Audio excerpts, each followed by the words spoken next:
Morning.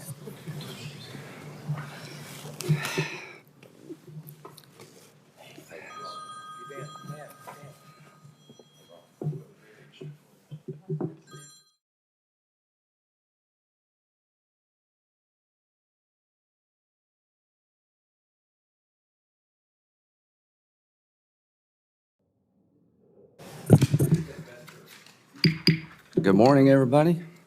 Told them you were still clapping over in the chamber. But thanks for coming. We're going to do the Deputy Director of OMB. I'm going to make a short opening statement and turn it over to Senator Merkley. Here's my short opening statement. I am for eliminating waste and relooking at the government, but I'll be honest with you, if PEPFAR is shut down, that's bad. There are 83 girls in Oman from Afghanistan that we're supporting that are going to run out of money for their support in the middle of March. Nobody, I think, wants to send them back to Afghanistan. So what we're going to do is we're going to work with the administration to the point that we can to give the government a good once-over, but in the process of eliminating programs that make no sense, making them more efficient, I think it's important we realize there are some things in this world we need to do and find out what's wrong with the system, because Rubio gives a waiver and the money still doesn't come, and that's not acceptable. Senator Merkley. Yeah, thank you very much, Mr. Chairman, and welcome, Mr. Bishop. And today we're considering your nomination for Deputy Director of OMB, and that's a very important post. OMB has been at the center of many consequential decisions in a very short period of time. It's canceled programs, it's suspended grants, it's reorganized departments, it's fired federal employees, and many of these actions are in violation of the law, and certainly when it comes to impoundment, in violation of the Constitution. The executive branch has existing ways to reorganize the federal government and to cut spending. They can work with Congress to pass a new law. The President can reorganize a department by asking Congress to put forward such legislation. But also, the President has rescission powers. He can send a request to change an existing program that's already been in the law. That was put into the 1974 Act because Congress wanted to give a fast track for a president to be able to ask for changes for the existing law. It's subject to a simple majority in both sides, 45 days. But that rescission power has not been used by this administration. And the President, of course, can influence the budget to come. We're only months away from the start of the next year. And the President has a lot of ability through putting forward an initial budget to lobby, in this case, his own party that controls both chambers to implement that vision into law. And if he doesn't like it, he can veto it. He can veto the bill. So he has tremendous power going forward. But here we are at this moment in a situation where instead of using the legal tools, the President is illegally acting. And part of what members of this committee are interested in is, are you going to be party to these illegal actions? Are you going to be party to violations of the Constitution? Or are you going to be a different influence that says, hey, let's use these tools. We're months away from FY26, starts on October 1st. Let's build this vision for the future. Let's work with the majority in both chambers to make it happen.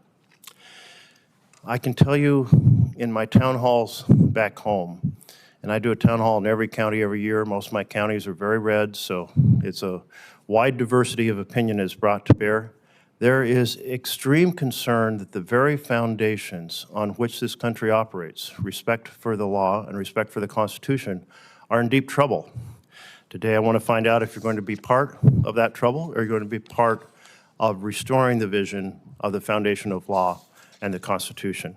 There'll also be questions today, I'm sure, from members regarding your specific viewpoints. That's normal in a hearing to understand better the talents and qualifications that you bring to the post. We look forward to that conversation. Thank you. So it's my pleasure to introduce the nominee, Dan Bishop, who I've known for a long time. I think you're an excellent choice. You and Mr. Vogt will be a good team.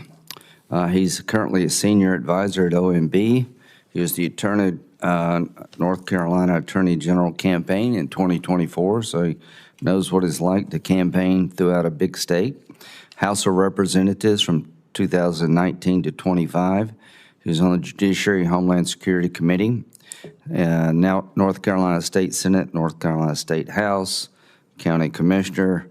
Went to UNC, nobody's perfect. So I just think you're the right guy at the right time, and welcome to the committee. Senator Budd.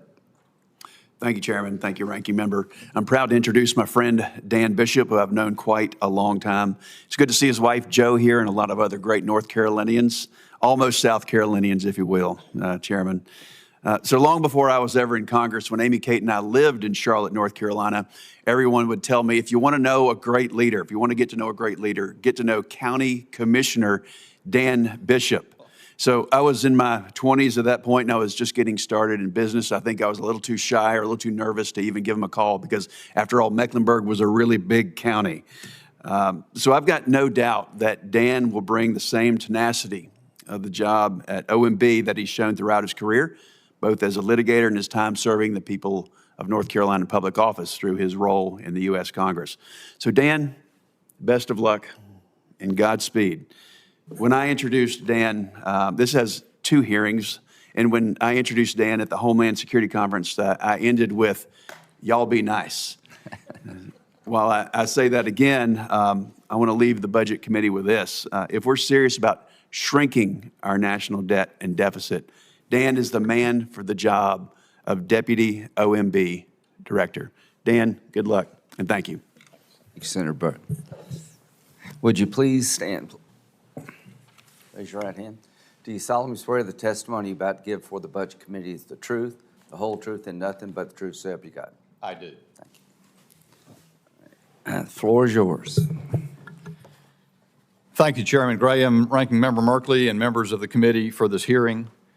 Thank you also to my dear friend Ted Budd. I think he was rubbing it in how much younger he is than me, but I want to thank him for his kind words of introduction at both hearings. Our friendship is a great personal privilege for me, and the people of North Carolina should know, they do know, that they have a great champion in Ted Budd. After 5 years in the House of Representatives, where I had the pleasure of working with several of you, I now find myself facing you on the other side of the dais. If I am confirmed, it would be an honor to work with you once again to serve our nation in a new capacity, to implement President Trump's vision and agenda. I want to thank my wife, Jo, who's also my partner in life in every respect, and my son, Jack, who's working hard in law school today, for their endless strength and support over my entire career, including this nomination process. Thanks also to my former congressional office staff who've come to show their support at these hearings as my dear friends. And of course, I want to thank Director Vogt for his support and for his extraordinary gesture of attending today. I was thrilled to see Director Vogt confirmed, and I can assure you that he is the man to get management of the federal government back on track. If confirmed, I look forward to serving as his deputy. It's a tremendous honor to be nominated by President Trump to serve as the Deputy Director of the Office of Management and Budget. Unknown by name to many, it impacts every American household through crafting the President's budget, managing the federal government, reforming regulation, and much more. It's a critical part of ensuring that the government reflects the will of our democratically elected president in order to respond to the will of the American people. That's who government is for, not entrenched Washington interests and the political establishment. Something I always noticed when I was in Congress, when I was out meeting folks in North Carolina, is that the American people are way ahead of us in Washington. They know what is going on. They're smart, resourceful, resilient, and hardworking. They want accountability, transparency, and an end to the waste and the Washington status quo. They recognized in this past election that our nation was at a crossroads, on the precipice of either renewed greatness or ruin.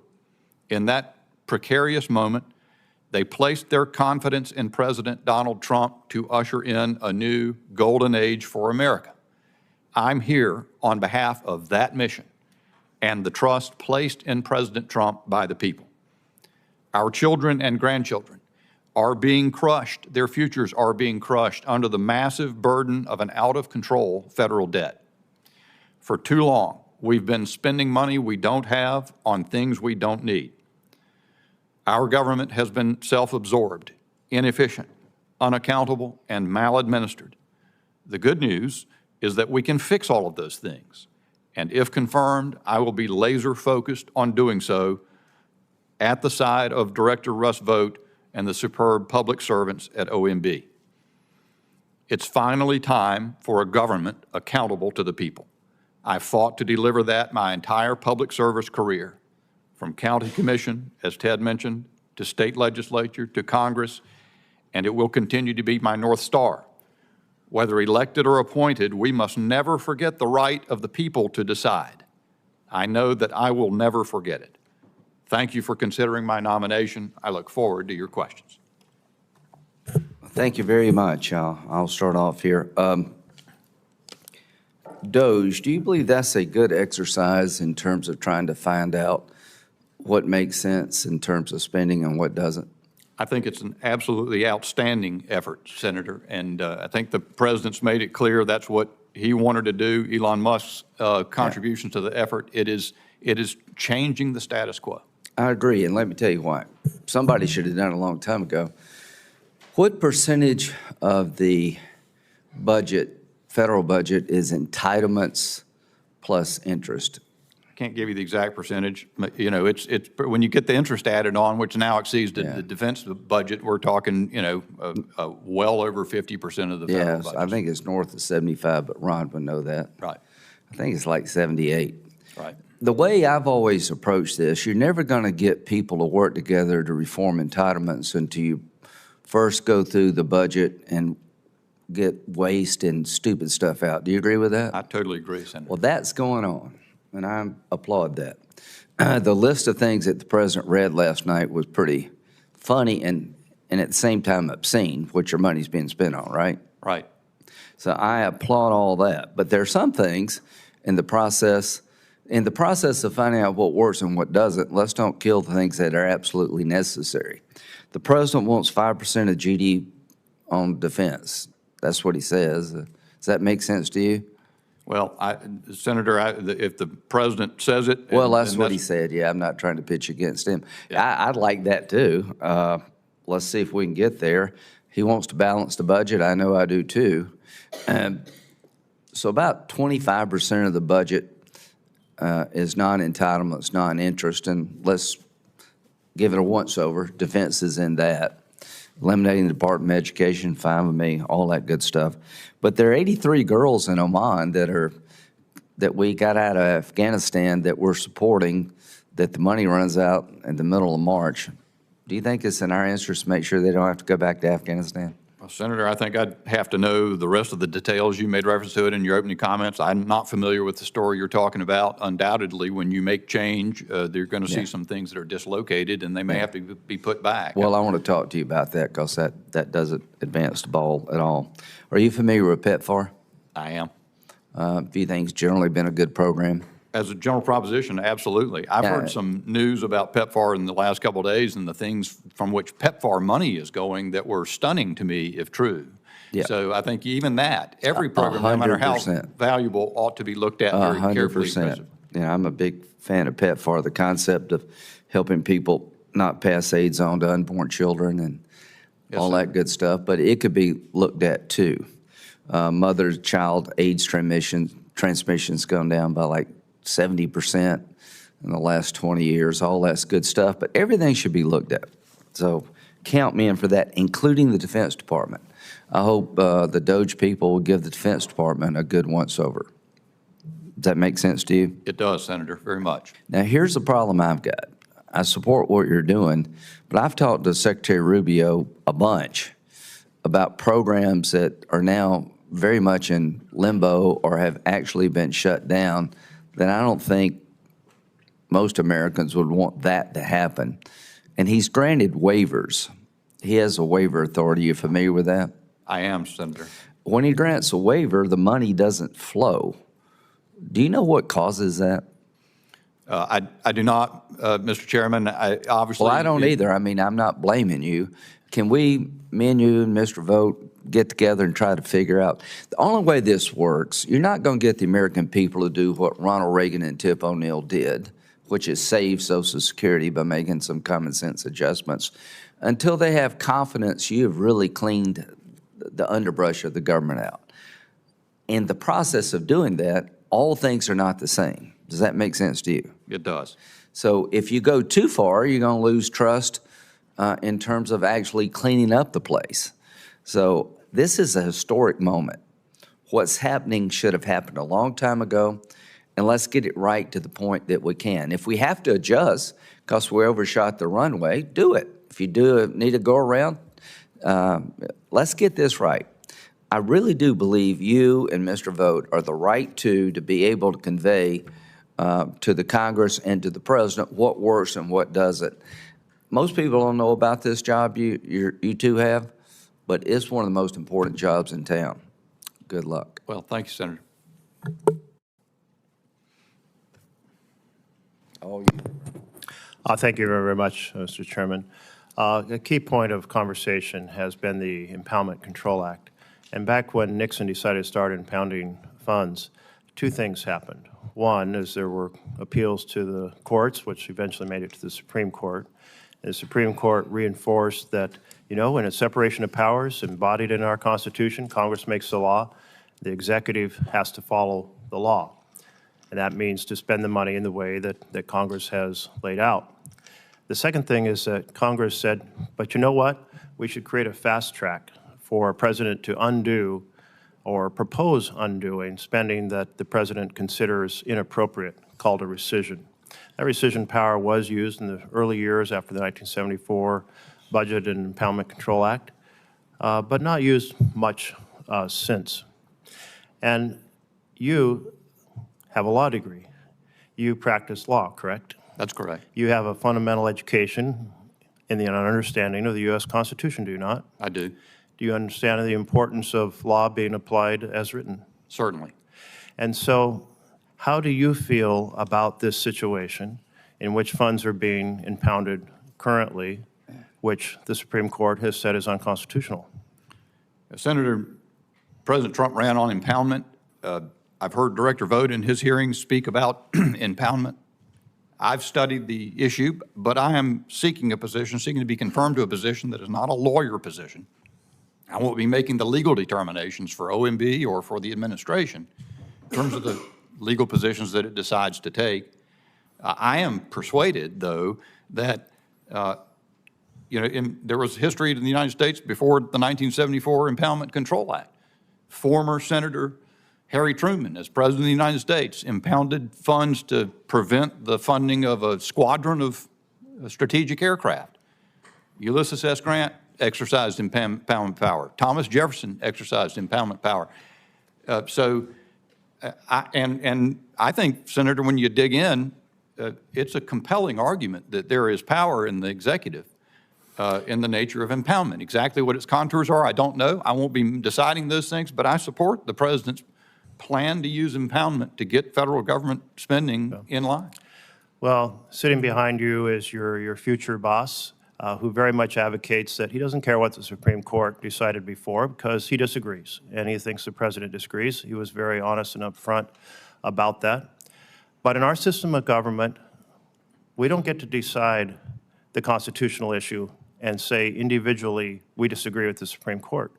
Now, if the Supreme Court now relitigates this and comes to a different conclusion, then there would be the additional powers granted by the court. And I understand that that's the plan. But at this point, every consideration has been that this is illegal and unconstitutional. And I'm sorry to hear that with your training in the law, you're inclined to simply say, well, President ran on it. He didn't give a lot of speeches about impoundment, by the way.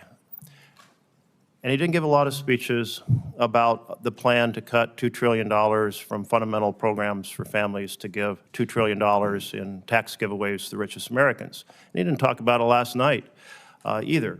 But when there's a fundamental question of law, and you as a trained lawyer say, well, I'll just follow whatever the president says, that concerns me. Because we need to have people of integrity who are willing to follow the law in key positions like this.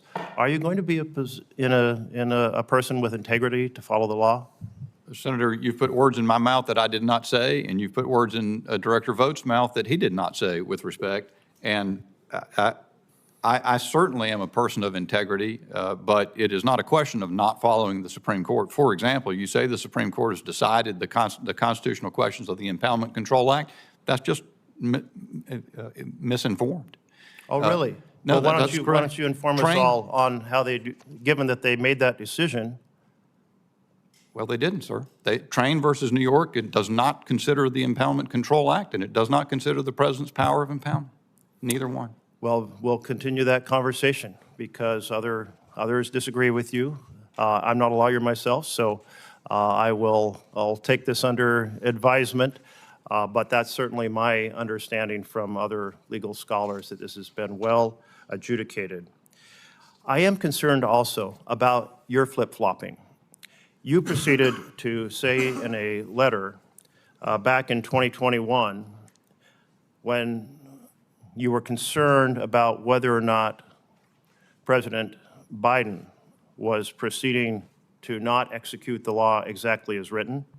You said this action is an abuse of the executive branch's authorities and appears in violation of the Impoundment Control Act of 1974. Here you are, a champion of the Impoundment Control Act back in 2021, and now you're saying you're not so sure, you just want to follow the president, and the president doesn't believe that he needs to follow it. I'm a little concerned about that flip-flopping. Can you explain why your opinion has changed so dramatically in just a couple of years? Well, first, it hasn't changed that dramatically. In that instance, what was being discussed was President Biden's 3-year, by then, refusal to spend money that the Congress had appropriated for border wall construction. GSA had earlier said at an earlier point that his suspending funding for a programmatic review was not in violation of the Impoundment Control Act, by the way. And so it's something that had continued almost in the entire administration at that point in time. And furthermore, as I said, Senator, I've spent time studying Train versus New York that you made reference to. I've spent time studying the history of impoundment and the presidents who've used it and the circumstances, and I'm disinclined to believe that the Congress could fundamentally alter the balance of authority between the executive and the Congress when they decided to pass a statute in 1974. My time is up, but I'll just say you were very firm in attacking President Biden for impoundment. Now you're very firm in granting license to impoundment. That seems like a massive flip-flop to me. I don't tend to be a legal scholar, but if you look at the case, it really doesn't address the issue of the scope of the Impoundment Act. You're right about that, in my view. I think the court will take that up, and it'll probably be good for the country. Okay, Senator Johnson. Thank you, Mr. Chairman. Mr. Vogt, Mr. Bishop, welcome back to the committee. I look forward to working with you closely in your important role. I didn't want to disappoint anybody, so I thought I'd bring at least one chart. You have some famous charts, Senator. So this is, again, not a surprise. You realize I've proposed a number of pre-pandemic levels of spending. They've all been prepared the exact same way. I've taken actual total outlays from 1998 under Clinton, 2014 under President Obama, and then 2019 under President Trump. I've exempted Social Security and Medicare. I've used 2025 numbers for those and interest. But all other spending, I've increased the total outlays by population growth and inflation. So these are three options ranging from $5.5 trillion up to $6.5 trillion. It's interesting if President Trump or President Biden projected revenue for 2025 at $5.5 trillion. If we'd use the Clinton baseline, we'd have a balanced budget. So it's within our grasp if we know how to do it. And that's what I want to really talk about. Yesterday at Senate lunch with the Republicans, I just asked the question, did any of our colleagues think that in 2019 we spent too little? Nobody did. And anybody think it wouldn't be a reasonable control to take that spending level, increased by population and inflation, and put that as a baseline? Nobody disagreed. Then I pointed out this year we'll spend $7.3 trillion. That baseline is 6.5. That's an almost $1 trillion delta, $800 billion. So how do you get there? A couple dozen of us Republican senators met with Elon Musk last week. And I thought was noteworthy is he's talking to me, we're not talking about 2 or 3 big items. We're talking about thousands and thousands of contracts. A few $1 million, just unbelievably wasteful and abusive of the taxpayer money or the borrowed money that's mortgaging our children's future. President Trump had some great examples, some embarrassing, some outrageous examples last night. So I handed you a variance sheet, 17 pages, comparing that baseline to project 25 by function and subfunction. I've also got hundreds of pages of 5,000 to 6,000 line items of every outlay, again, plussed up for population growth and inflation, compared to about 2025 within the variance. And that's what I'm trying to get across to my colleagues who've never been in business, the way the private sector would do this, line by line, asking the manager to come and say, we never gave you the permission to increase your budget beyond, the number of people we're working with or inflation. Explain yourself. And then basically demand reduced spending to that control. How do we do this? Is that the right approach? Because what's happening in the House right now, they're starting at $7.3 trillion. They're looking at a couple big programs. They're getting it tacked. So they say, we can't cut that, can't cut that, can't cut that, as opposed to start from a baseline that everybody on our side thinks more than reasonable. I don't think we should be looking at anything over 6.5. I'd be starting at 5.5 and probably plussing up for defense. But isn't that the way we need to do this? Line by line, the way the private sector would approach outrageous overspending. Mr. Bishop. Well, Senator, I would say a couple of things. I've heard you speak of this topic and lay this out in this very persuasive way in a number of different forums, as you know, public ones and private ones.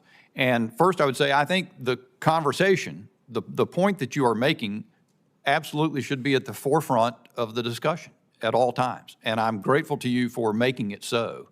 I have seen that. I think most Americans would wonder why the massive growth in the federal government spending at COVID, at that event, why would that be completely irreversible? Why would we now be on a permanent track at a higher percentage of GDP as expenditures in federal government than ever in the history of the country? It's untenable. And it is, and you can look at those numbers and you can see that the debt is already out of control and it's going in the wrong direction so fast it ought to frighten everyone. So your point's well taken. I would say also that, of course, in my role as deputy director, I spent a lot of time in Congress articulating my own views, but now I am working on behalf of the president to implement his policies, and there are a lot of things that are competing for attention. But I think that one, you make the greatest points of anyone, I think, in Congress about consistently focusing on this issue and making sure this point is in the conversation. And it certainly has an impact on me. I know it does on Director Vogt, and we'll continue to look forward to working with you to see how we can bring the logical conclusion to reality. So, Mr. Chairman, one more point is, one thing, and we have to figure out how do we implement the DOGE exposures. There may be room for impoundment, but in general, we're going to have to codify that, and it's going to be line by line. So again, I want to work with you and the administration to literally go line by line and build this thing up, as opposed to suffering death by 1,000 cuts, starting at a grotesquely unreasonable spending level of $7.3 trillion. So I look forward to joining in the endeavor. Thank you, Senator. Thank you. Senator Merkley actually had that one right, I thought. Do a rescission bill. Senator Lee. Thank you, Mr. Chairman. Mr. Bishop, it's great to see you, and so glad that you're willing to stand for this nomination, be considered for confirmation. Thank you, Senator. As you know, the administrative state has been crushing the American people for some time. This is often perceived as a soft exercise of power, but the way it's experienced by the American people is anything but soft. In 2024 alone, our administrative agencies promulgated enough regulations that together they produced a combined net economic impact of about $1.5 trillion. So you add that to where the federal regulations promulgated prior to 2024 stood, which estimates vary wildly, but a lot of people have estimated those regulations in effect previous to that time as being somewhere in the range of maybe $2.5 to $3 trillion. We're now looking at a federal regulatory system that imposes costs that more or less rival that which we spend on federal income tax as an entire country. These are laws made by men and women who, as well educated, well-intentioned, hardworking, and highly trained as they might be, don't work for the American people. They're lawmakers who are never elected. Now, my copy of the Constitution in Article 1, Section 1 and in Article 1, Section 7 makes clear you cannot make a federal law unless you follow the formula. And the formula goes something like this. You got to pass the bill in the House, and you got to pass it in the Senate. Most of the time, it doesn't matter what order, unless you're dealing with a revenue bill.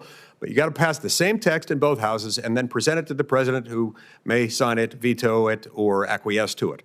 At the conclusion of that process, the legislative bell has been rung. Then and only then may you make a new federal law or change an existing federal law. But the means by which Congress has, since the late 1930s, been delegating this lawmaking power has completely reversed the equation, such that the American people are now subject to this Byzantine labyrinth of federal regulations. And, it brings to fulfillment a warning made by James Madison in Federalist 62, who said, in effect, it'll be of little avail to the American people that their laws may be written by men of their own choosing if those laws be so voluminous, complex, and ever-changing that they can't be read and understood, anticipated from one day to the next as to what the law actually requires. Only it's much worse than James Madison's warning, because it's not just that they're ever-changing, voluminous, and complex, such that you can't know what's happening. They're not even written by men and women of our own choosing. Now, in my view, this calls out for aggressive reforms, including but not limited to, but definitely including the REINS Act, regulations from the executive in need of scrutiny. The REINS Act would require essentially what Article 1, Section 7 already compels us to do, which is before you create a new affirmative legal obligation applicable to the public, enforceable on the public, at the risk of losing life, liberty, or property for failure to comply, that you've got to run these through the legislative formula prescribed by Article 1, Section 7. Mr. Bishop, I'd like to know your views on the REINS Act and how the White House and Congress can work together on regulatory reform more broadly. Thank you, Senator, for the question. And I will say that anybody who hadn't had the experience needs to come to sit with you in your office where you see that massive, I guess they call it a bookshelf, filled floor to ceiling, floor to top with paper that represents the regulatory output last year, and then see what Congress passed as a small stack on top. And that, I'm not sure I've ever seen anything that, in fact, it took me by surprise when I met with you that it so well captures how out of control the regulatory state's massive output of law is. And yet those were regulations. I mean, on top of that, you got guidance and official, unofficial statements that get out on websites, all of which can be the source of enforcement by those self-same agencies in which they make the law. They act as the judge and jury also for everybody out in the society. I guess I'd say a couple things, Senator. President Trump has, as you know, his own plans to reform the regulatory state. He's talked about the take 10 regulations down for every one that comes along. The Office of Information and Regulatory Affairs, OIRA at OMB, will be at the heart of that effort, and I look forward to participating very much in that. As a member of Congress, I was very much in support of the REINS Act. In fact, we tried to do something similar in North Carolina. We did have a great regulatory reform agenda that was very successful in North Carolina, so I know it can be done. I think REINS has great merit. I think but of course, what the president's priorities are where I will spend, where I'll focus as deputy director of OMB. I appreciate that, Mr. Bishop, and I see my time's expired. I'll add here just that, I too cheered last night when President Trump talked about one in, 10 out. That's fantastic. That buys us food for a day, or at least 4 years.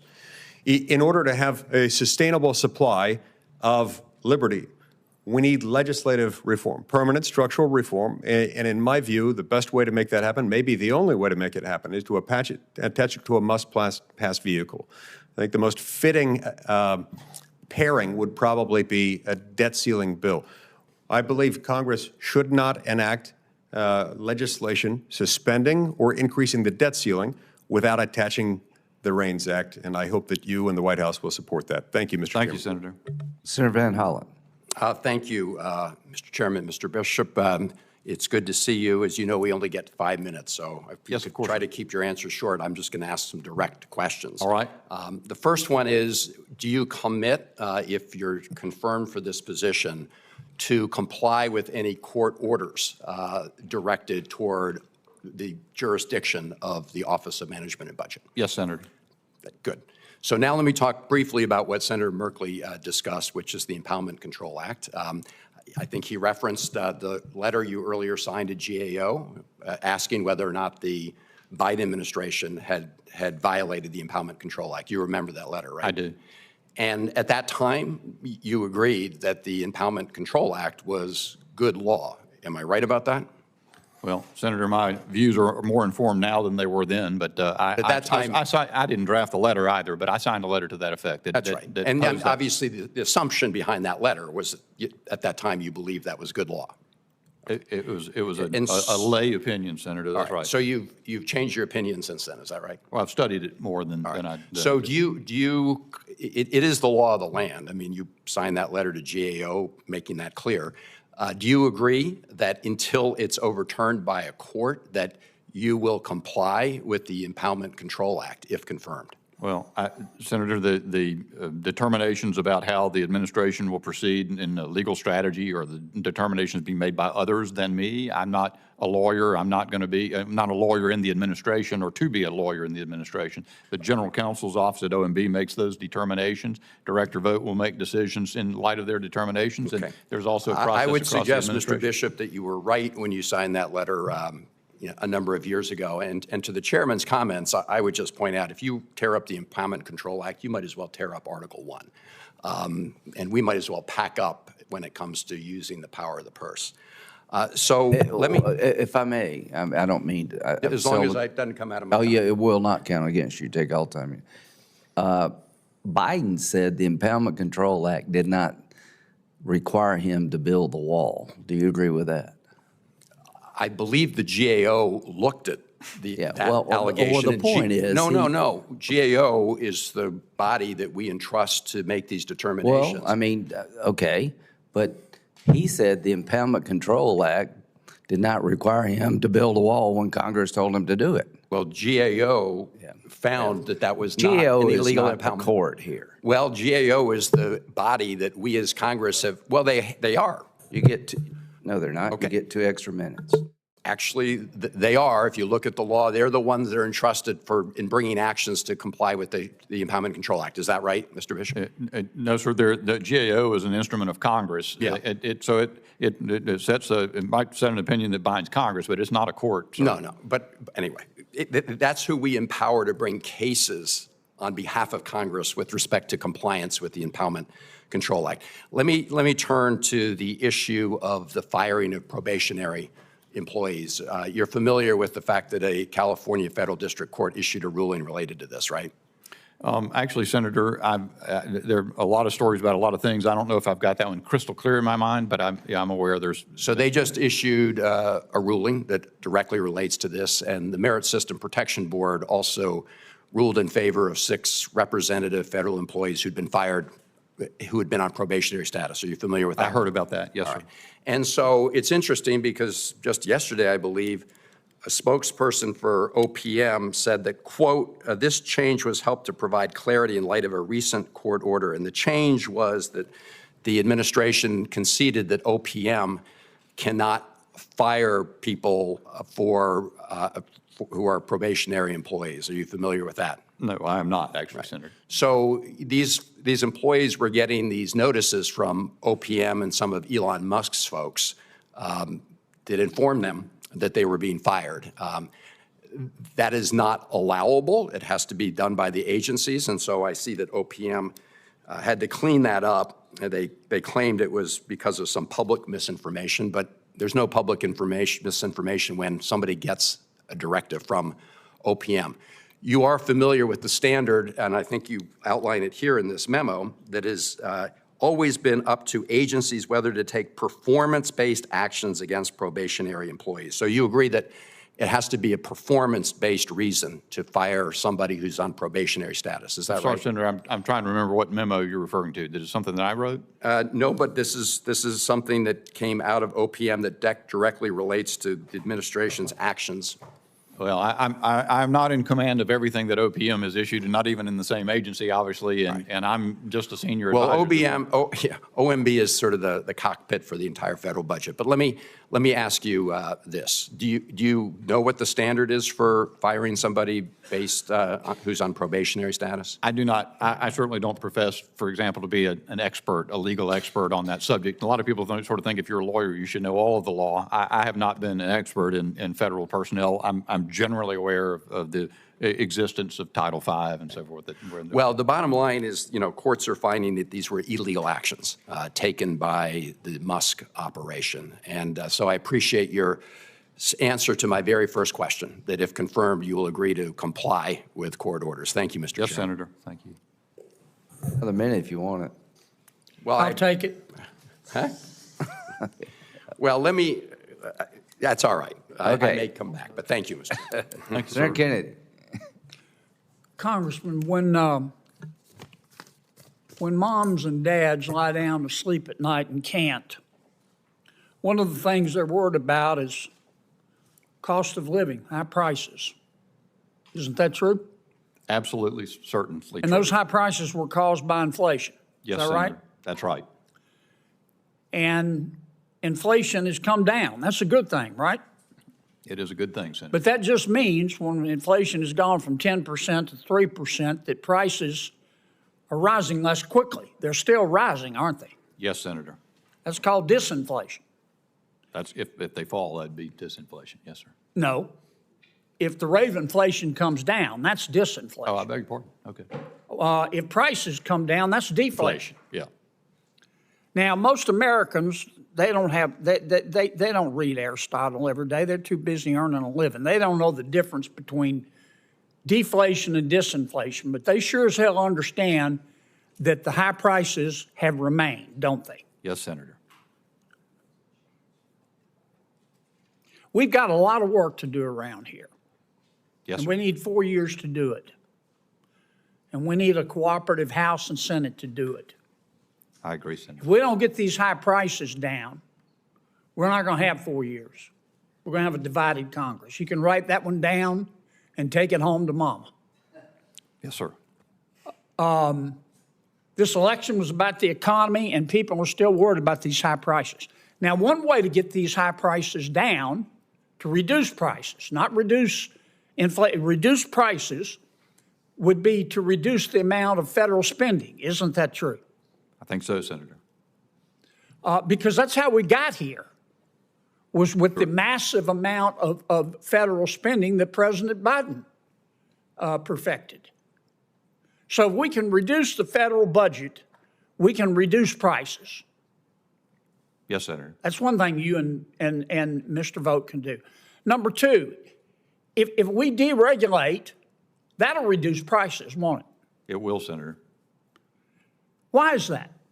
Because producers of goods and services in the economy face less costs, particularly less costs that waste money because they're not really accomplishing anything. They're just sort of chasing the regulatory wheel. Sort of Well, the hamster hell on the wheel. yeah, we're spending.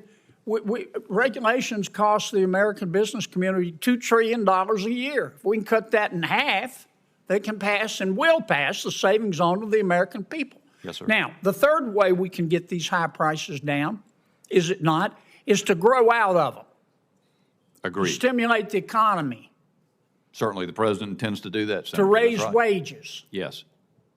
Real wage gains. So this idea that we have to go into a recession in order to have deflation is not really true, is it? Not at all. If we cut spending, if we deregulate the economy, if we stimulate the economy in a way that helps real people, small businesses and large businesses, but mostly real people to increase their wages, we can deal with these high prices, can't we? That's exactly right. Well, that's what I hope you gentlemen will do. Well, we'll need And, help and, of Congress. and focus, I haven't heard enough about deregulation. I mean, I know these other issues that we're talking about are important, but that's the surest way I can assure you, Senator, in the that it short is- term while we're working on a reconciliation bill.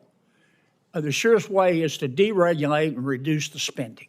I can assure you that that is a focus that Director Vogt is focused on like a laser, and the effort's getting ready to get underway. Yeah. Now, another question, quickly. Do you think we ought to be sending government checks to dead people? No, Senator, I think that's poor management. During the pandemic, we sent out $1.4 billion of checks to dead people, didn't we? I don't have the figure, Senator, but I wouldn't be surprised by that, given everything And they were that I said. cashed, weren't they? They generally get cash whether they're dead or not. What does that tell you? Somebody's live. Yep. Now, Senator Carper and I passed a bill. It took us 2 years. To try to stop that, when you die, the state sends your name to the Social Security Administration. Your name goes on what's called the Death Master File. Yes, sir. I went to Social Security and I said, can I see the list? They said, sure. I said, who do you share this with? They said, nobody. We can't. We don't have statutory authority. So you don't share it with the do not pay folks at Treasury? They said, nope. It's against the law. Well, rather than argue with them, Senator Carper and I passed a bill. But believe it or not, to say Social Security, share the dead people list with the rest of government, for God's sakes.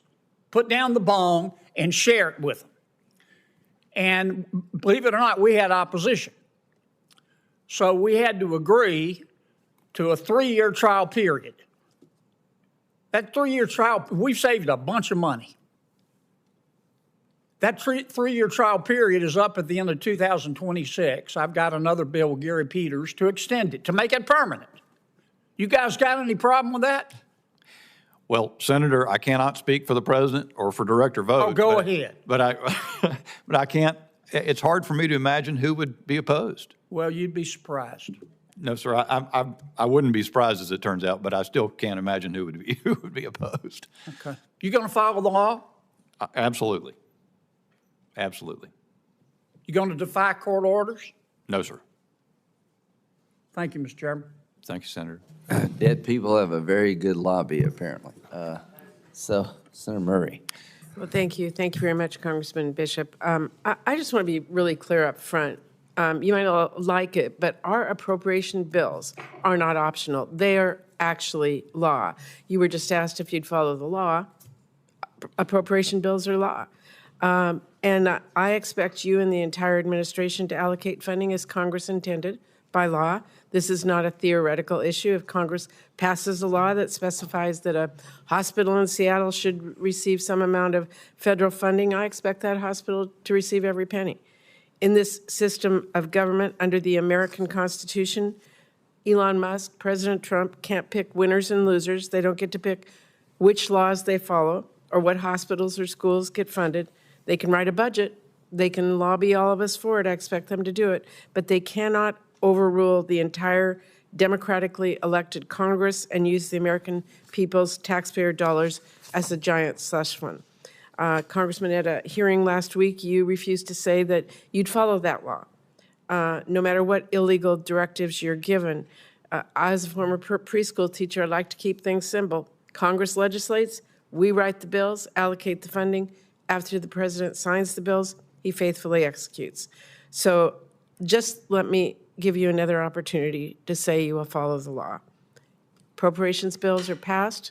Will you follow the law and use the funds as directed? Senator, thank you for the question. I've said in response to several senators here today that President Trump's run on impoundment. Director Vogt's expressed his view that impoundment is within the power of the president in certain ways. Wait a minute. There's a law that says that impoundment is illegal. You won't follow that law. I'm aware of that, of the Impoundment Control Act. Right. You Senator. just don't agree with that law? I believe that I join Director Vogt's view You that just that's an answered Senator unconstitutional Kennedy law. that you would follow the law, but you're going to pick out one exception that you won't follow? Well, Senator, the Budget Control Act requires a budget process be completed every year. The Senate hasn't done that in decades. That's not a law. That is a process here, but the law, when we write appropriations bills, It is a law, Senator. well, the law, appropriations bills are laws, correct? They are. Signed by the president. That's correct. Will you follow those laws or not? Senator, Do you have a law certainly you will follow the disagree with? law. It's a little more Okay. complicated than your question lets Yeah, I on. can see you're not going to follow that one. Okay. Perhaps you can help me understand something else. As I understand it, Elon Musk and DOGE are saying they are conducting mass firings to help save taxpayer dollars. Out in the Pacific Northwest, we have the Bonneville Power Administration. It is actually a self-sustaining agency. It provides millions of dollars power to millions of people in states like mine and the Pacific Northwest. It's actually funded by ratepayers, not by taxpayers. We don't use a dime of taxpayer money to pay BPA salaries. So do you have any idea why Elon Musk thinks firing people, which he did at the BPA, will reduce federal spending? Senator, I am completely unfamiliar with that situation. Be glad to take it back or look into it and be glad to make my number available to you. I would appreciate that because firing BPA employees saves us zero taxpayer dollars. It is completely funded by the users in the Pacific Northwest. Thank you, Senator. As I said, I'd be happy to take that back and look into it. Okay. I want to talk about Social Security for just a minute. Do you think seniors should be able to talk to a real person, elder people, when they're trying to get a hold of somebody? Do you think they should talk to a real person or have the possibility to do that? Senator, it might seem like common sense to me, although I will say there's a somewhat, I'm not a spring chicken anymore, and a lot of things have moved into a direction other than having a live person available for every telephone call. I really can't speak to it. Well, can you promise every member here that cutting more than 12% of the agency's workforce will improve customer service? I don't know enough about the Social Security Administration's workforce to know that, Senator. I think that's one of the issues about where we are today is there are a lot of assumptions like that that turn out not to be true when they're looked at very carefully. I would just have the premise, when you cut 12% of the people, that there will not be, and by the way, a number of field offices, there won't be people to answer people's calls or have them come in and understand really challenging situations when a spouse dies or the other many things that they deal with. So we'll leave that at that. I just want to ask you one last question for the record. Do you believe the 2020 election was rigged? I joined the view Director Vogt expressed on the point. I'm sorry? I joined Director View's view of that question. He said it was rigged in his questions, in his response you to think you, it's and I rigged? joined that. Yeah. Thank you. Senator Moreno. Scott, apologize. Hi, thank you, Chairman. Well, Congressman, I'm glad you're here. Thank you, Good luck Senator. with your job. Great You know, to see I you. love it when the Democrats talk about following the law. When I was governor of Florida, because I wouldn't expand Medicaid, Barack Obama cut $1 billion out of my Medicaid program, like that. Not one Democrat said that was a problem.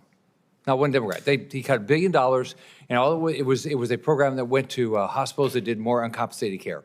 $1 billion gone, and didn't come back until we got a new president. So, congratulations. Why do you want to do this, and what are you going to get done in your 4 years? Thank you, Senator. And if I might real quickly to say in response to what you just said, I think there are many such examples if you think about orders that President Biden issued in the last administration that were plainly contrary to law. Even after the Supreme Court issued opinions on student debt cancellation, for example, he did more of it. And I want to make clear, because I think that there is something that needs to be said, which is that I haven't talked about violating the law. Talked about there may be issues about the Impoundment Control Act and its constitutionality and what exactly the contours are of the historic power to impound. And that's probably going to, and President Trump has made clear that's going to be looked at. So that's part of, I think, an answer to the question, what I hope to do. I think what President Trump said last night in a speech, I'm not sure I've ever seen a better State of the Union address, but he said there's going to be action. The American people are so ready for action. And I spent 5 years in the Congress, in the House of Representatives, ready for action that I never saw take place.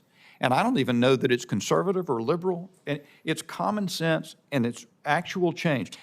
The reason I'm looking forward to this job more than any job I've had in my life is because I know Russ Vogt. I know what the President of the United States intends to do in terms of action to see change. And I am thrilled, should I be confirmed by the Senate, to be part of it. Do you think you can balance a budget?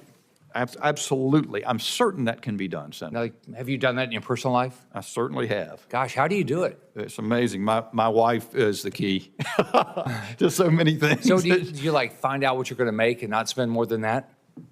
Man, that must be hard. That must be really And hard. look for opportunities to save and not pay for some things that we paid for at one point in time we find not to be worthwhile. You have a credit card? I do. Do you review it to see if it's proper? The way the review works in our household is that if something's on it that's not supposed to be there, I hear about it from the boss. And have you ever like changed your telephone plan to get a better deal? And that's a constant source of discussion internally. I've got the cheapest plan you can imagine, Senator. I'd be glad to tell you about it. Yeah. So we've seen a 2% increase in population in 5 years and a 53% increase in federal spending. How in God's green earth can we live within this? Every American who had an opportunity to focus on that number would say that's absurd. Yeah.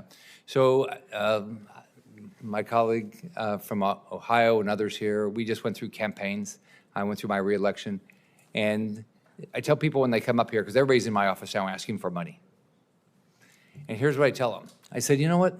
Let's say, I don't know, let's say I did 1,000 events in the last year. Not one person in my state asked me about that program. But you know what they did ask me about? Why isn't the border secure? And why is the cost of living going up? That's all they asked me about. The whole campaign. That's what I was at a Jimmy John's restaurant the other day, and the lady was just saying, "Look, I moved to Florida because you're the governor. I could get a job." But she said the cost of living is just skyrocketed. The groceries are out of whack. So, what are some of the things you think that you can get done? And by the way, do you think we can get inflation under control if we don't balance the budget? No, sir, I don't think so. I don't know. And whether you'd have to actually get the balance to get it under control, I think you could get inflation under control probably short of that target, but it still needs to be done to be sustainable over the long term. But I think the plain thing is that President Trump has made it clear over and over in his State of the Union last night. He made it clear how relentlessly he is focused on that. He's laid out strategies that are plausible in terms of, for example, unleashing American energy production, lower the cost of energy. You not only reduce the cost of every time somebody makes an energy-related transaction, but energy goes into everything that is done in the goods and services across the economy. That's a businessman's judgment, if I can say that to you, and seeing Senator Moreno next to you, think about Senator Johnson, Senator Ricketts. And I think that's so refreshing to the American people to hear. But those are the things that are affecting their lives. What prevents them from getting to the end of the month successfully? And so I think that's right, Senator. That's got to. When I was in business, I read the lines of my budget. Right, I had 342 hospitals went through their budgets.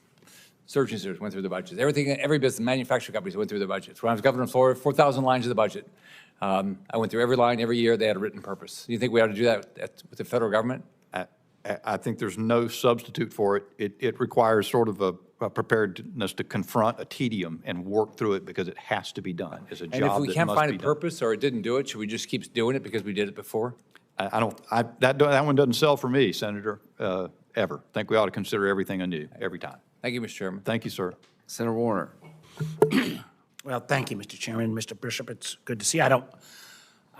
We don't know each other. I have a dramatically different view of the president's discussion last night. I've never heard, frankly, one that was less bipartisan, less willing to acknowledge we ought to be in this together. And, like actually Senator Scott, and I'll match my business credentials against anybody. I balanced the budget, metal work, payroll.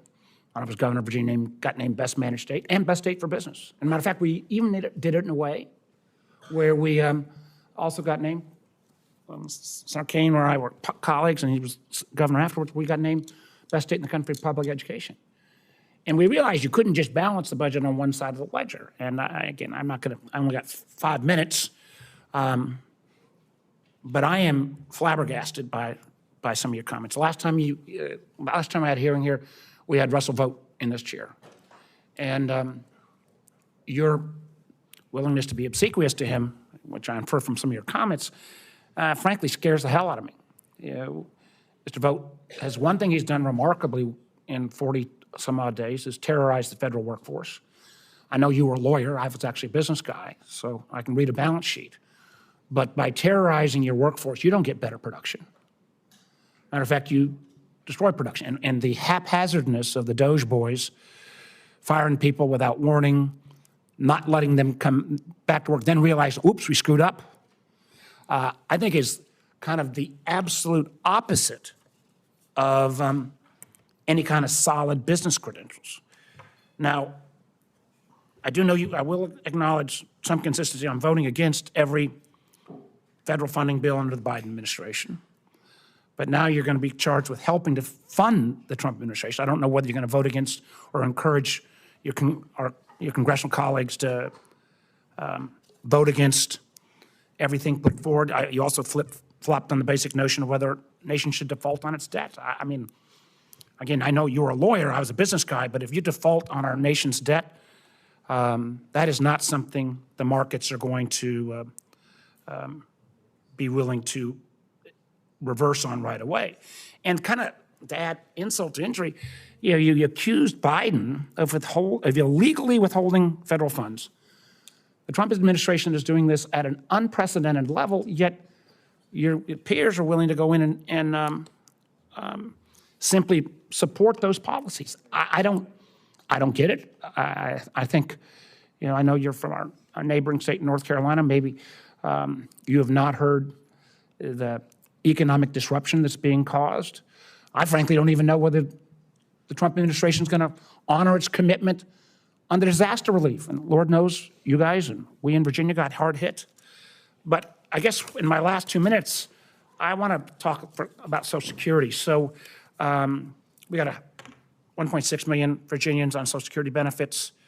Now, Mr. Musk, who appears to me to be the actual czar of the budget and management, or lack thereof, has called Social Security the biggest Ponzi scheme of all time. Now, I know President Trump says he's not going to touch it, but I have no confidence in that. So I got a couple, just if you don't mind, sir, yes, no questions. Are you aware that the Social Security Administration currently has fewer staff at this time than any point in the last 50 years? No, I don't know that, Senator. I'm not All familiar right, with thank the you. Are staffing you of aware that Social Security and DOGE plan, and I believe your new boss, Mr. Vogt, plan is to actually fire half of that existing staff? Are you aware of that? I'm not Okay, aware thank you. of a Have specific you plan. ever been on, you said you and your wife manage your budget, and I appreciate that. Have you ever made a call to a Social Security representative and ever been put on hold or waited a long time to get an answer? Have I done that? Yes, sir. No, in fact, I've had some interactions with Social Security Administration, and I did not have that experience. Okay, so you never had any constituents that complained that they got put on hold. That must be, you must have to be a remarkable district because I didn't say that. I can't, all right, sir. Do you actually think that Social Security seniors who rely on those funds ought to get them on time? Absolutely. Okay, so if we're at the lowest staffing levels in 50 years, your plan is to cut half that staff additionally. I don't know how that's going to get done. And that, my time has run out, Mr. Chairman, but I was just saying, I didn't even get to the questions around concerns, Chairman of the Intelligence Committee, now Vice Chairman, the damage that's being done to our intelligence and national security issues. So I am, Mr. Bishop, I want to try to give all nominees a fair shot. I voted for many of Mr. Trump's initial nominees. But your alignment with Mr. Vogt and some of these Musk principles really concerns me greatly, sir. So thank you, Mr. Chairman. I'll look forward to hearing the rest of his answers. Great. Well, I am sitting in for Chairman Graham, and so I get to go next on questions as well, so I'll pick it up from there. But I want to thank the ranking member here and the chairman for holding this hearing, and Mr. Bishop for your willingness to serve in this role for our country. We had a great discussion when you were in the office last week, and when Director Vogt came before this committee, we talked a lot about the consequences of Biden administration's flood of federal regulations and the reckless spending, and I think you've talked a little bit about that. Last week, I actually joined Elon Musk and a number of my colleagues getting an update about what the DOGE has been doing. And one of the things that he talked about was making sure that we were doing what you said a little bit earlier, is if we got things we don't need, we shouldn't pay for them. For example, he used the fact that in one of our agencies, we have 13,000 employees and 37,000 software licenses. The Senator from Virginia just referenced Social Security, but I think Mr. Musk in that meeting said we have 22 million people that are on Social Security that are too old to be alive, and I think that's what the President was highlighting last night in his State of the Union address. And the fact that we've got 4.6 million credit cards out there, but not that many people work for the federal government. All those things leave open the opportunity to be able to find ways to do a better job. And in fact, it's that kind of business approach and frankly common sense that I think is so refreshing about having Elon Musk and the DOGE there. One of the things we discussed was Lean Six Sigma, which is what I implemented at the state of Nebraska. And it's a process improvement methodology we discussed about how you can actually have fewer people and do a better job providing services because you leverage better process and better technology. That's what we did to be able to reduce we did about 1,000 projects, saved about 900,000 hours of our teammates' time. We got $100 million in hard savings that way. And now part of the DOGE caucus, I'm excited to bring some of those process improvement ideas to how we run the federal government. The bottom line is this: we need to make sure that we're doing a better job providing services, that we're doing more effective, and that we're increasing the efficiency and saving taxpayers dollars to get at that goal of that President Trump laid out last night of balancing the budget, which is, you pointed out earlier, very, very important that we get to a balanced budget. It's not sustainable what we're continuing to do. When your interest payments are more than what you spend on national defense, you've got a problem. We need to acknowledge that, and we need to address it. Elon Musk in our meeting said he wants to cut $1 trillion out of the federal budget by fiscal year on a run rate, fiscal year 2026. So I look forward to continuing to work with Elon Musk and President Trump and the Senate DOGE caucus and you, Mr. Bishop, to replicate what we did in Nebraska at the federal level. So, Mr. Bishop, are you committed to increasing government efficiency and saving American taxpayer money? I certainly am, Senator. Great. That was an easy question. Not a trick question. Easy. All right, good. Will you commit to working with me on bringing process improvement methodologies like the one I described with you, Lean Six Sigma, to the federal government so we can improve our services while keeping our costs down? Yes, Senator, and in our meeting, I was intrigued by the Lean Six Sigma idea. And one of the things I could say quickly is that, you know, you hear a lot of ad hominem attacks on Elon Musk, but people rarely want to engage with the merit of what he's actually saying, what makes sense. And by the same token, the Lean Six Sigma recognizes that you're actually empowering employees when you elevate them to make process improvement recommendations, and that's exactly what, you know, there's a notion that they're trying to set up an antagonism between Elon Musk and employees. What Musk has done in his businesses, if you read his biography, is he has shown that by being ready to make significant change, you actually bring out the superlative employment or performance out of people, and they actually can improve things beyond that you might expect by just adding numbers. And I think it's a similar concept. Yeah, you're exactly right there, Mr. Bishop. At the state of Nebraska, Lean Six Sigma engages frontline people in making their jobs better because they see the waste, the number of steps that we try to cut out. They see that duplication and wonder why we do it. They don't feel empowered to change it. Lean Six Sigma actually gives them the opportunity to be able to change those processes that not only do a better job providing services, keep our costs down, but actually make their jobs easier as well. Quickly, since I'm running out of time here as well, when Director Vogt was here, I asked him about his commitment to helping ensure the timely issuance of renewable volume obligations, or RVOs. The biofuels industry is very important to Nebraska's farmers. It's our #1 industry in the state of Nebraska, and of course to the energy industry as well. The 2026 RVOs were obligated to be filed by November 1st, 2024, but will not be filed until December 2025, so a year late. Timely RVOs are critical not only because it's the law, because our nation's farmers rely on RVOs to inform planning decisions, and of course, as you know, businesses want certainty. So, Mr. Bishop, will you make the same commitment to me today to help expedite this process and ensure the timely issuance of RVOs? Yes, Senator.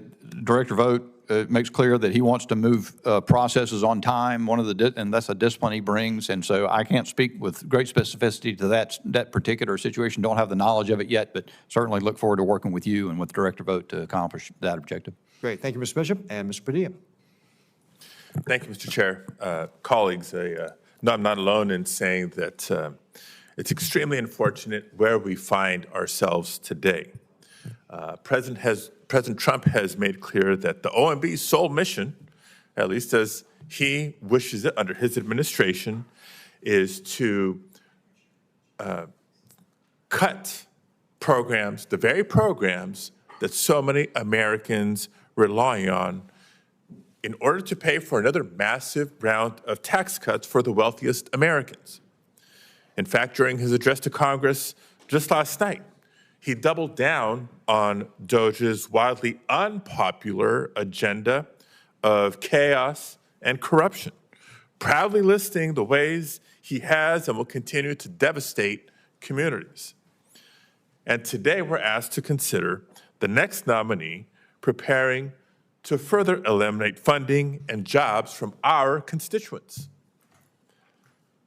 Mr. Bishop, I'd like for you to speak to the Californians that I represent for a minute here.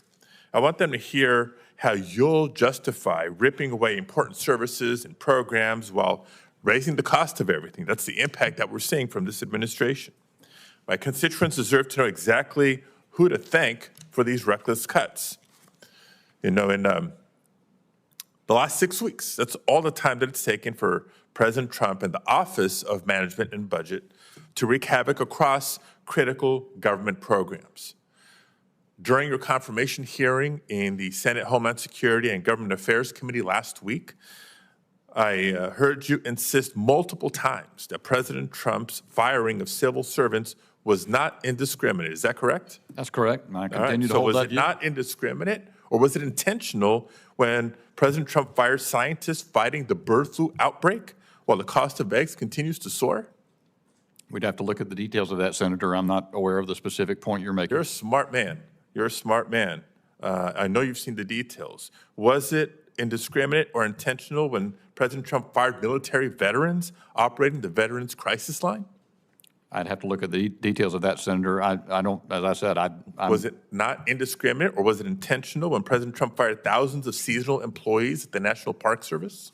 Yeah, I do not think that, and the dismissals that have occurred are indiscriminate. I'm asking these questions because you seem to be applauding Elon Musk's efforts and this DOGE strategy and chaos. So I certainly am. Was it not indiscriminate or was it intentional when President Trump fired thousands of nuclear weapons safety and security workers at the National Nuclear Security Administration? We'd have to look into the details of that, Senator. I'd be glad to do that. Get back to all this is just disappointing. And to make matters worse, you know, in so many areas of these indiscriminate firings, they've had to scramble to hire them back shortly after they realize their colossal error. And I could go on and on with additional examples. But let's be clear, this is not a one-time adjustment, as Mr. Bishop has characterized it. So here's actually a real question, and I'm interested in your response. What corrective measures has OMB taken to undo and limit indiscriminate firings of federal employees by an unelected bureaucrat?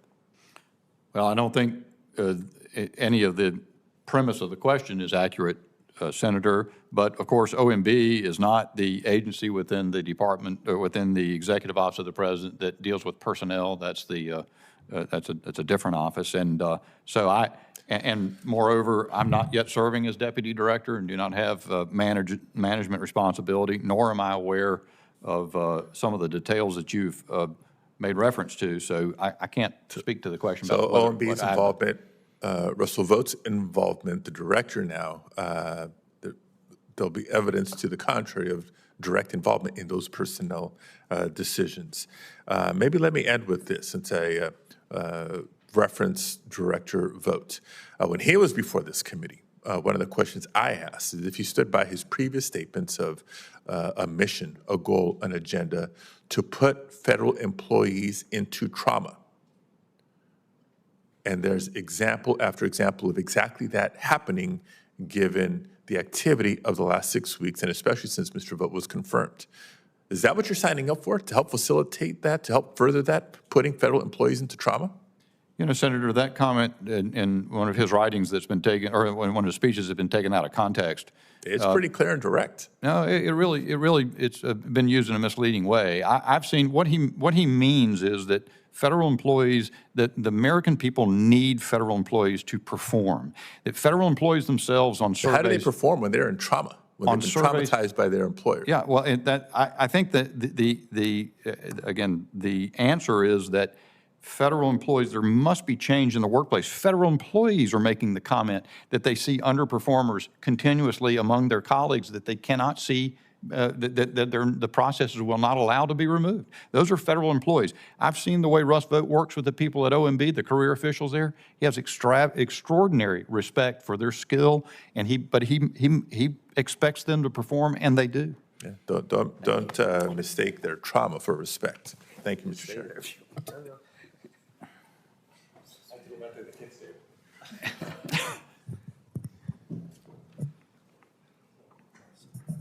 Who's up? You're up. We had a little shuffle.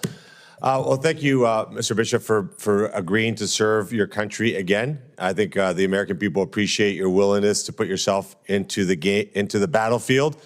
I want to ask you, you've been around, how long have you been around government? I've been around government for 8 entire weeks. How about you? Senator, a little longer than that, but I too think of myself as a private sector career person. I spent 30 years practicing law in a small firm, serving people whose lives were on the line, frankly, in commercial matters that, you know, might be their business ownership or something that was. But how long as an elected official? So as an elected official, I've been about 10 years. 10 years. So in that time, especially your time here in Congress, have you ever seen an appetite to actually reduce the size and scale of government, like a really meaningful effort to make that happen? You know, Senator, it has been a constant presence. I've seen a lot of really great people who have pursued the objective, and yet it doesn't ever seem to come to pass. So you would have to conclude that there are a lot of people who are not doing that. And when you were in the private sector, did you ever run into any organization that didn't fire anybody?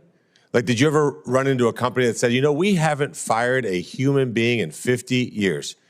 Or is it more natural that you have to constantly evaluate your workforce and say, hey, this group of people just isn't getting the job done? Maybe they didn't have the right training. Maybe they were the bad hire, whatever reason. But I found in my private sector experience that when you do that, when you reduce and get rid of and eliminate poor performers, the whole enterprise rises. Did you find that? I think that's exactly right, Senator. And it's never a pleasant task, perhaps, one we'd like to avoid, but it's one of the tasks that's necessary in order to perform.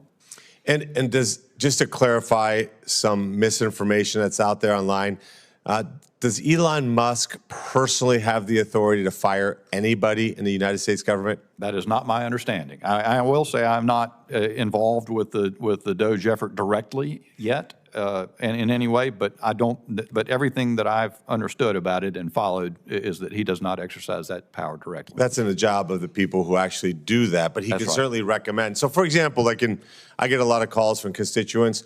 So if somebody's a person who works for the VA and her job is to greet veterans at the door, make sure that they got the resource they need, we look at it and say, that's a good job, right? We should have somebody there greeting the veterans, making certain they know what their needs are. And if that person lives 5 hours away and never shows up to the actual VA, would you think that that's a job that should be eliminated? That ought to be looked at pretty seriously. But what if they're a really nice person? What if they're a really nice guy? What if they're a veteran themselves and still live 5 hours away and never show up for work? Should we just keep that person on? That's the kind of thing that doesn't make any sense, Senator, and the American people are ready for something to be done about it. And if you have a company, for example, and we're going to get to the bottom of it in his GAC, but if you have companies that have sales reps that call on the government and yet allow something like what's happening at SBA with 37,000 software licenses for 13,000 employees. Does that seem normal to you? That would never happen in a private business where you're trying to make ends meet, Senator. I mean, I would just urge my Democrat colleagues, I plead with them, argue with us on things that actually are common sense and reasonable. But to argue the counterpoint that we should absolutely not root out waste, fraud, and abuse, and the counterargument would be, oh, we're all for rooting out waste, fraud, and abuse. I've been here 8 weeks. They've been here centuries combined. Centuries, like literally centuries combined.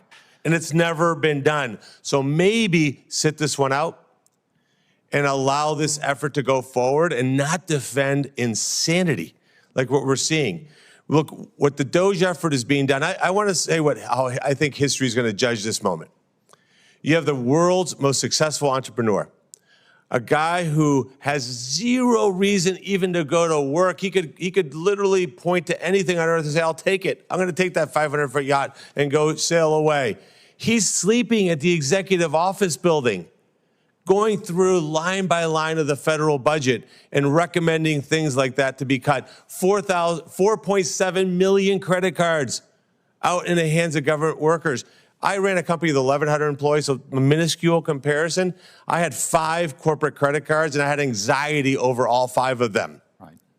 How do you defend that? Like, why not be on the side where you say, this makes sense? Like, we got this incredible entrepreneur, a generational talent, the Thomas Edison of our time, and he's willing to serve our country to help us. The guy who you once loved. I mean, the left loved Elon Musk, and now they hate him. This is the subject of a Taylor Swift breakup song. I've never seen anything like it. But I want healthy competition from the other side. I think we should have a healthy exchange of debate and ideas. But watching them humiliate themselves last night at the State of the Union address was just too much. You can't applaud for a 13-year-old black kid who has brain cancer. Is this where we're at, Mr. Chairman? Where we're sitting here as a body that's supposed to be the deliberative body of the world. And instead, we can't even get them to applaud for a 13-year-old kid. We can't get them to say rooting out waste, fraud, and abuse is a good thing. I urge my Democrat colleagues, don't be like that team that played the University of Miami and got beat 97-0. We need a healthy, vibrant Democrat Party to challenge us, but challenge us on the things that make sense. And don't put out misinformation, like we're going to go out there and randomly cut 50% of Medicaid. Those messages on TV affect real people. Real people who think, my God, if this happens, I don't know what I'm going to do. That's not what we're doing. Attack us when you think we're wrong on real information. My time is way expired. I used my minute and a half that took me to get to my chair. But thank you, Mr. Bishop, for serving. I look forward to you serving with director vote. It was great to see him here today. And I yield the negative amount of my time back to you, Mr. Chairman. Thank you. Senator Lujan. Thank you, Mr. Chairman. I'm going to accept the challenge of my colleague. I'm going to read you a note, Representative Bishop, from a constituent that was fired. I am an FBI victim specialist, a civil servant, a career government employee.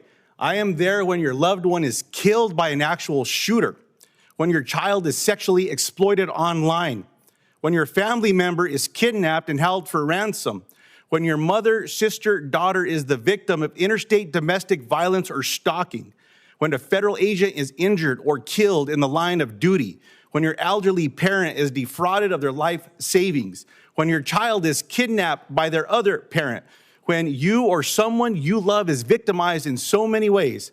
I am not waste, fraud, and abuse. I am not the enemy. I am not expendable. For more than 22 years, it has been my greatest honor to be with people in their darkest hour, to bring light into the darkness of the cost of my own well-being. I do not deserve to be forced out under fear or duress or discarded. For if I am, you and those you love will have to walk in that darkness alone. She continues, there are so many of us throughout the United States with stories just like this, examples of how they've responded to crime victims. I agree. Let's root out waste, fraud, and abuse. But we should both agree that when there's a victim of a sexual crime or someone from across the border that is going to kill someone or do something to them, they don't deserve to be fired. That's the nonsense going on here. I accept this responsibility.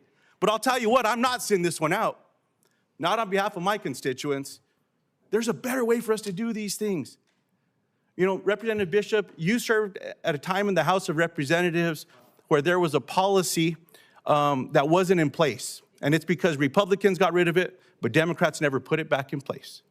I hope this is something we could actually agree on. I know Senator Graham supported this once upon a time as well. He used to talk about this in a way that would convince more people to do it. Under President Clinton, when there was a balanced budget, there was something called pay-go. And Congress restrained itself in the same way that you described balancing your checkbook. If Congress moved a piece of legislation that costs money, they had to either cut or they had to create revenue. Led us to balanced budgets. I believe Congress needs to bring this policy back in place so everyone can restrain themselves, and I think things will be better. I'll let that sit.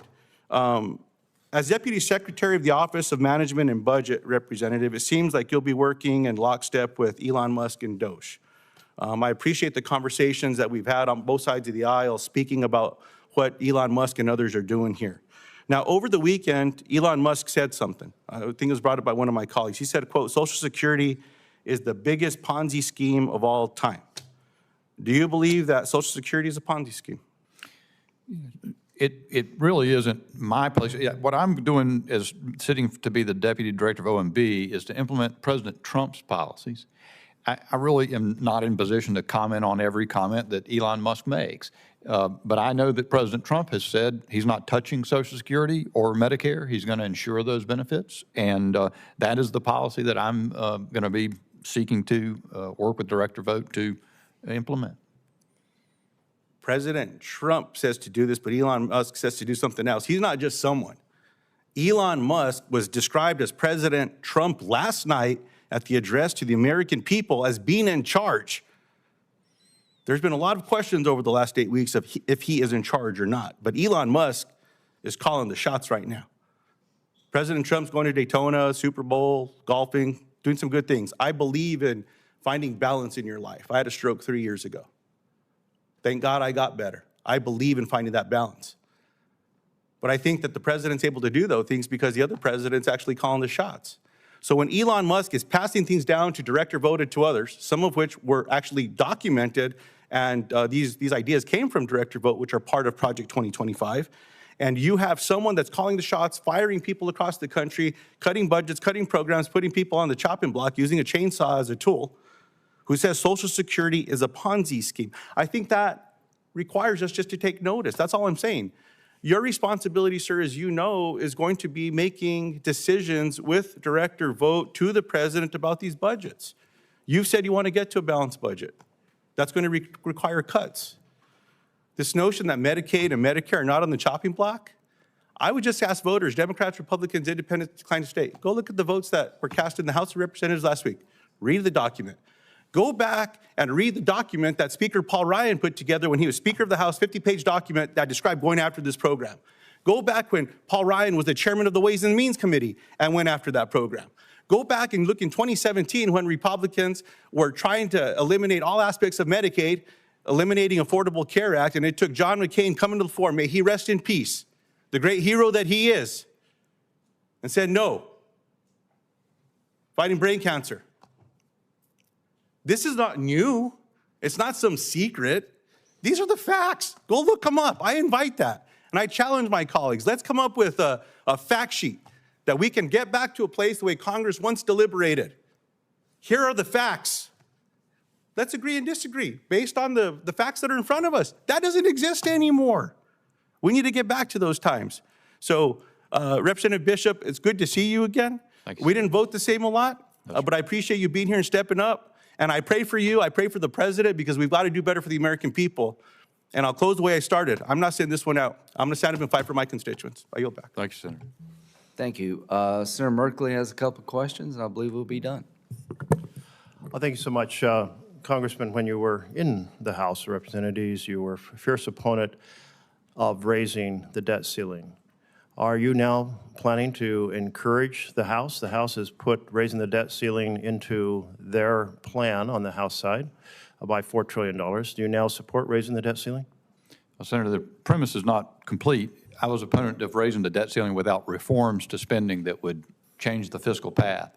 But the really significant thing, and what I'm acutely aware of as I sit here as a nominee of the president, is that I'm not being nominated to serve my own views or interests.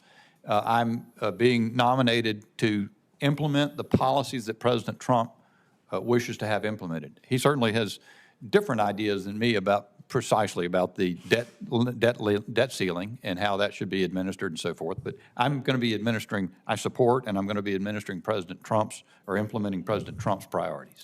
Let's clear up a couple of points that have come up in this hearing.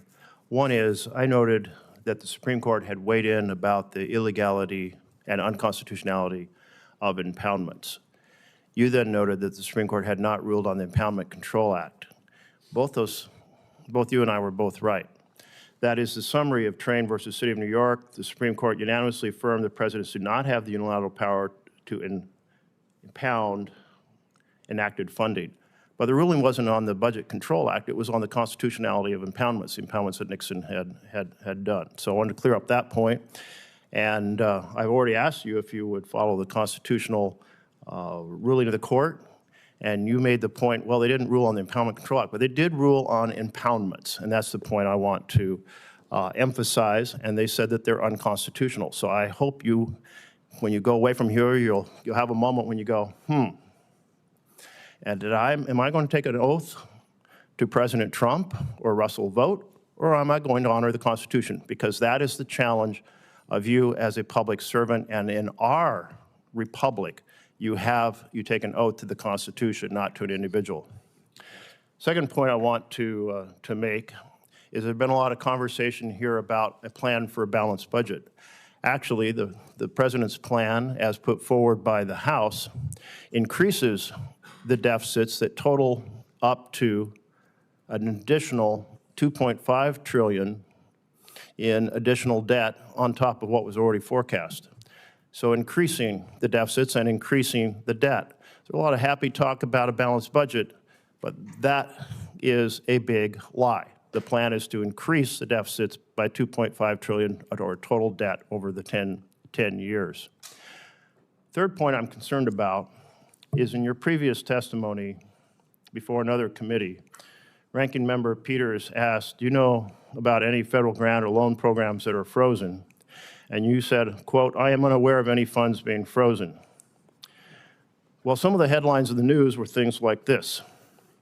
Climate and environmental justice programs stalled by Trump freeze despite court orders, and Trump team finds loophole, defies spirit of court orders, blocking spending freezes. Trump administration is another headline, AP headline, flouting an order to temporarily lift a freeze on foreign aid. Another headline, emergency food, TB tests, HIV drugs, vital health aid remains frozen. Another, Trump administration stalls scientific research despite court ruling. And yet you testified you were unaware that any funds have been frozen.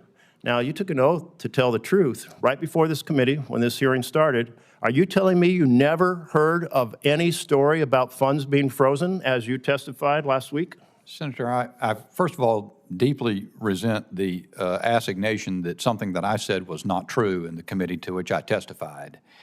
This is your chance to clear it up right now. I'm happy to do that. I certainly am reading the same newspapers that you are. The question was about, as I recall, was about my personal involvement in something in the course of serving as senior advisor at OMB. And as you know, Senator, until I'm confirmed as deputy director, it would be inappropriate for me to exercise the authorities of that office, and I have not done so.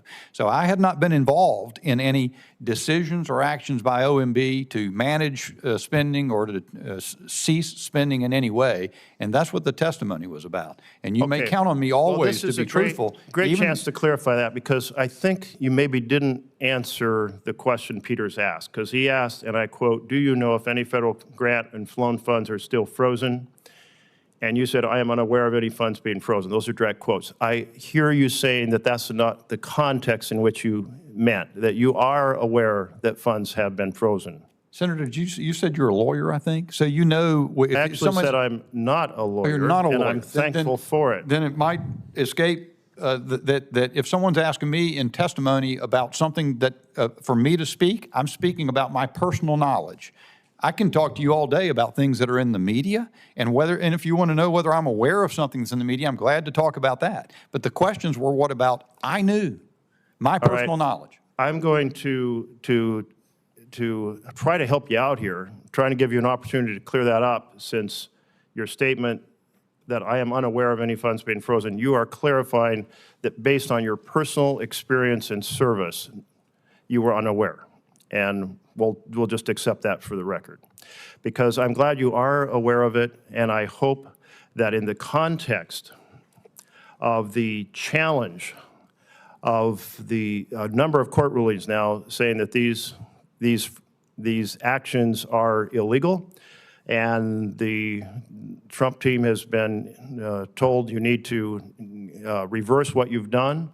My colleague mentioned in the context of AID programs that many of them do important work, and I don't mean to put words in your mouth, but essentially I think we've all had a lot of support for some of the programs affecting disease around the world. We don't want Ebola coming back here on the airplane, and we also see it as a vision of helping people around the world thrive, which gives us a lot of soft power. So we were several of us on both sides of the aisle have been concerned about the difficulty of getting the funds moving again, even after the court said they should be unfrozen. I hope in your work at OMB, you will help in whatever part of the administration where the gears need to turn a little faster to follow the court orders, that you'll be helpful in doing so.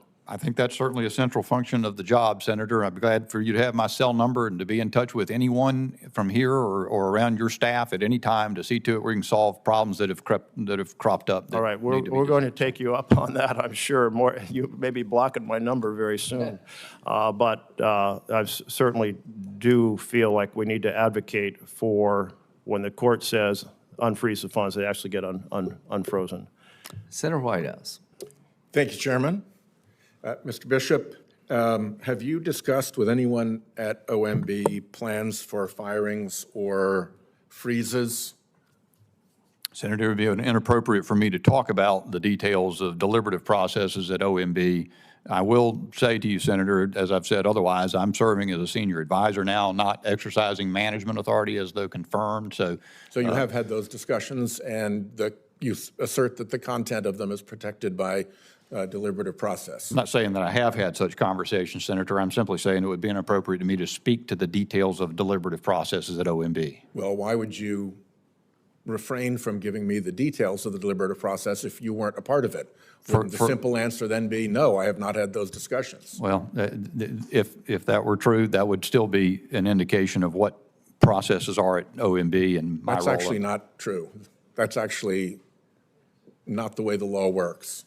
You can assert a privilege as to the substance, but as to whether or not you've been involved in conversations, that is not protected by the deliberative process privilege. Senator, and are you actually asserting the deliberative process privilege here? I am not asserting a privilege, Senator. I'm simply saying there's an accommodation process, and people who come up to the Hill don't talk about the details of internal deliberations. And my question was, have you discussed, not what are the details? Will you answer that question? I'm sorry, have I discussed? Have you discussed with people at OMB the plans for firing and freezes? No, Senator, I have not had discussions of that sort. Okay. How about with respect to plans for taking advantage of a long-term continuing resolution? No, Senator, I'm trying to recall. I don't know if there's been a specific discussion or not, but again, I think that's the reason you don't sit and try to give out details of the internal deliberations at OMB. Which is why I'm not asking for the details, although I believe I'm entitled to ask for the details, but that was not my question. So my question was simply, have you had discussions on that topic? About a long-term continuing resolution? Planning for a long-term continuing resolution and how to take advantage of it. Senator, I do not think so. All right. And how about plans in the event of a government shutdown? Senator, I do not think so. All righty. What role, if any, have you had in... Ask a question. Do you support a government shutdown? I don't think we should have a government shutdown, Senator. I think that'd be a bad idea. president thinks that it should be a bad idea, which is more Back to important you. than what I think. Yeah, well, I have my doubts about that, tell you the truth, but we'll see. I've got a pretty strong impression that Mr. Vogt thinks that we should have a government shutdown, and he would relish the opportunities that it provided him. Project 2025, have you had any role dealing with Project 2025 or Heritage while it was running Project 2025? Well, to Senator Merkley's point, I certainly read and heard a lot about Project 2025 in the media, Senator. I've had no personal involvement with Project 2025. Okay, that's good to hear. Are you aware of any ongoing administration strategy to defy court orders regarding the freezes by refusing to give direct answers or refusing to answer phone calls or even suggesting that the funding has been freed up while at the same time not releasing the funds? No, Senator. Okay. That seems to be the strategy we're seeing. I call it the fog bank strategy, where everybody who's under a court order to comply with the order saying that there shouldn't be a freeze refuses to actually comply with the court order and unfreeze the money. But when you try to pin them down on it, emails not answered, calls not returned, vague answers, general senses that, you know, don't worry, we'll get there, or even actual, yes, the funding is clear, and then the funding is not cleared. It's like there's, you know, somebody in the room at the agencies who's saying, no, no, no, the funding won't go out, even though everybody else is saying that it's cleared to go or that we're ready to obey court orders. Just in terms of conflict of interest, ProPublica reported that you've been living until recently in a Capitol Hill townhouse owned by a wealthy Republican donor named Lee Beeman, that Speaker Johnson has also been living in what was described as a 4-level Second Empire-style townhouse of impeccable elegance and exceptional scale. Did you pay fair market rent in that townhouse of impeccable elegance and exceptional scale? Yes, Senator. And how was that fair market rent determined? It was determined by the landlord. I rented a room. So I don't know the details of the determination, merely that it was done. Yeah. So if, for instance, he offered you highly favorable terms because he wanted you in the house because you are an important potential policymaker, same reason he might want the speaker in the house, you would have no idea whether that actually was fair market rent. Well, it was just you paid what you were asked to pay. I have my own experience to rely upon and what seems proportional, so I'm pretty sure it's about right. Okay. My time has expired. Keep 2 minutes to Senator Moreno, and we're going to wrap it up. Thank you, Mr. Chair, for the extra little follow-up. Look, we could spend 15 hours if we had to rebut misinformation from the other side, but let me just do it real quickly. Again, I've been here 8 years. The ranking member's been here 8 weeks. The ranking member's been here 16 years. You said you've been here 10 years. Is a budget resolution a budget? No, Senator, it's not. It's not the whole plan, in other words, yeah. But wait a second. I just heard my colleague who's been here a long time as well say that we're cutting Medicaid because the House passed that. Did they pass a budget? No, Senator, they didn't. They passed just the first step in the direction of a spending plan. So when you spew nonsense, it's not helpful. And that's the point I was trying to make to my colleagues earlier. I think that, look, don't try to win arguments by just making nonsensical points. I just urge my colleagues not to do that. Senator Lujan also gave and I think he's a good man. I don't know him that well. I've, again, been here 8 weeks. Gave an impassioned speech about some federal employee who is a very good writer. I mean, that guy should be a fiction writer for sure. Do you think that it's possible that he was an employee that had disciplinary actions? That's the thing. We've got a secondhand account of someone's perception about their own employment situation. More has to be taken into consideration. Not only whether, but he wrote a really impassioned email. Doesn't that make him automatically a good employee? He might be, even all the but he things might not that he said, but he still might not be the right person for the job, or it may be that those jobs maybe he didn't show up for need to be work. changed. Maybe a disciplinary action. Maybe there are he other was a priorities. troublemaker in the office. But I think this idea that, oh my God, a constituent wrote me a letter, we're doing terrible things. Last quick point. This body tried with my Democrat colleagues to pass student loan relief. Is that correct? Like we tried to say, hey, if you went to college, somehow you're better than all the other Americans and your debt should be forgiven. That got voted down. Joe Biden said, well, too bad what Congress said, and relieved student debt. The Supreme Court said, absolutely not. And yet Joe Biden still forgave student debt. My colleagues, crickets.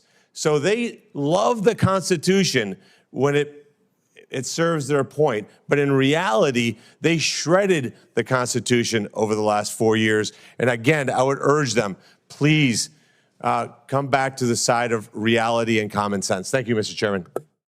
Senator Merkley? Since my colleague isn't here and since you made comments about his presentation, I just want to throw out a little bit more information, which is the Energy and Commerce Committee in the House has basically two accounts. They have Medicaid and they have Medicare. The president said we're not cutting Medicare. That means that instruction basically can only go towards Medicaid. And there were many, many conversations that I had with House members saying, well, we think our plan is to cut about $800 billion in Medicaid. Certainly some of those conversations were reported. It's a simple math in the committee. You are correct, technically, that the instructions don't say cut Medicaid. But the conversation in the House was that was the plan. And so I'd just like to acknowledge you are technically right, but my colleague is also right that the intention of that instruction was cuts to Medicaid. So I just wanted to clarify that. I also wanted to clarify the dialogue about the border wall that came up earlier. In 2021, Biden announced a pause in border wall construction. And that pause was based on following the environmental rules for pre-clearance. And GAO looked at it and said, yep, you got to follow the law on environmental side. Then by 2 years later, a Texas court decision said Biden has to start obligating funds. He then began dispersing those funds, and he made a comment. And this comment acknowledges that he was going to follow the law. He said the border wall, the money was appropriated for the border wall. I tried to get Congress to reappropriate it and to redirect it, but they didn't. And then he proceeded to allocate the funds for the border wall construction, a whole series of projects along the way. So yes, he didn't like the idea. He resisted it. But when the court said, no, you've got to follow the law, he followed the law. And that's the point we're trying to make here, is that the law is not a suggestion, and a president is not a king. Thank you, Mr. Chairman. Well, we can end on a note of commonality. President Biden believed he had the authority to not follow Congress's direction here. The Impoundment Act, the contours are yet to be determined by the court. There will one day. The War Powers Act, whether you're a Republican or Democratic president, I believe you have the authority to commit troops and use military force as an inherent authority under Article 2. Congress is trying to limit that. I think it's unconstitutional. But having said that, because we declare war and that's all we do, all these things are nuanced. The court did say, Senator Merkley, that the president does not have unlimited authority to ignore Congress. I agree with that. Where the balance is, I think we'll find out soon. As to you did a really good job. I appreciate it. I want to thank you for appearing before the committee. Your full statement will be included in the record. The hearing record will remain open till noon tomorrow for the submission of statements and questions for the record delivered to the committee clerk. And if President Trump's team loses in court, I expect them to follow the court. The hearing is adjourned.